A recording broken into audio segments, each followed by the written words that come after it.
கிறிஸ்துவுக்குள் பிரியமான சகோதர சகோதரிகளே, இயேசு கிறிஸ்துவின் இனிதான நாமத்தில் உங்கள் அனைவருக்கும் என் அன்பின் வாழ்த்துக்கள். இன்றைய நாளுக்கான வேத வசனம் நியாயாதிபதிகள் 20ஆம் அதிகாரம் 35ஆம் வசனம். கர்த்தர் இஸ்ரவேலுக்கு முன்பாக பென்யமீனை முறியடித்தார். அந்நாளிலே இஸ்ரவேல் புத்திரர் பென்யமீனிலே பட்டை உருவுகிற ஆட்களாகிய 25,100 பேரை சங்கரித்தார்கள். சரியான காரியங்களை சரியான வழியில் செய்யும் போது பெரும் அழிவுக்கு தப்பலாம். கிபியாவின் மக்கள் தங்கள் நடுவில் இருந்த தீயவர்களுக்கு தண்டனை தந்திருக்க வேண்டும். அவர்கள் அதை செய்ய தவறிய போது பென்யமீன் கோத்திரத்தினர் செய்திருக்க வேண்டும். அவ்வாறு செய்யாமல் தீயவர்களை பாதுகாப்பதற்காக கிபியா ஊராரும் பென்யமீன் கோத்திரத்தாரும் போரிட்டதால் 25,000 பலவான்களை இழந்தனர். கிபியாவின் பட்டணமும் தீக்கிரையானது.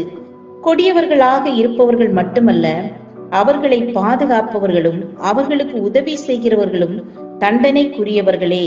மதம், இனம், மொழி என்ற ஒற்றுமையால் தங்களில் தீமை செய்தவர்களுக்கு அடைக்கலம் கொடுக்கும் அவல நிலையை இன்றைய உலகிலும் காணலாம். கனியற்ற அந்தகார கிரியைகளுக்கு உடன்படாமல் அவைகளை கடிந்து கொள்ளுங்கள் என வேதம் நம்மை எச்சரிக்கிறது. நெருக்கமான நட்பு மற்றும் உறவுகள் தீமைக்கு எதிர்த்து நிற்காதவாறு நம்மை தடுக்கலாம். ராஜாவாகிய யோசபாத் நான் தான் நீர் என்று ஆகாபுக்கு துணையாக ராமோத்தின் மேல் யுத்தத்திற்கு போன போது துன்மார்க்கனுக்கு துணை நின்றவன் என்று கர்த்தர் யோசபாத்தின் மேல் கோபமானார். மறைவான சிநேகத்தை பார்க்கிலும் வெளிப்படையான கடிந்து கொள்ளுதலே நல்லது. இன்றைய நாட்களில் பெற்றோர் தவறு செய்யும் தங்கள் பிள்ளைகளை ஆசிரியர்களோ சபை போதகரோ அல்லது மூப்பர்களோ கண்டிப்பதை விரும்பாமல் அவர்களை காயப்படுத்துகின்றனர். ஏலி தன் குமாரர் தவறு செய்வதை அறிந்தும் கர்த்தரை பார்க்கிலும் குமாரரை மதித்ததால் அவன் வம்சத்தில் உள்ள யாவரும் வால வயதில் சாவார்கள் என்ற சாபத்தையே பெற்றனர். தீமையான காரியங்களுக்கு உடன்படாமல் தனித்து நிற்கும் போது பல இன்னல்களுக்குள்ளாகலாம்.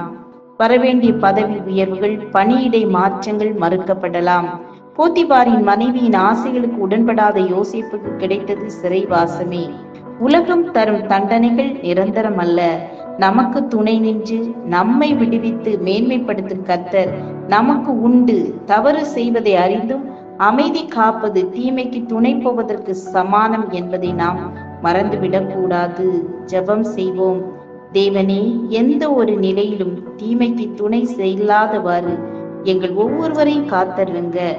எங்களை வழி நடத்துங்க. இயேசுவின் நாமத்தில் பிதாவே, ஆமேன், ஆமேன். God bless you.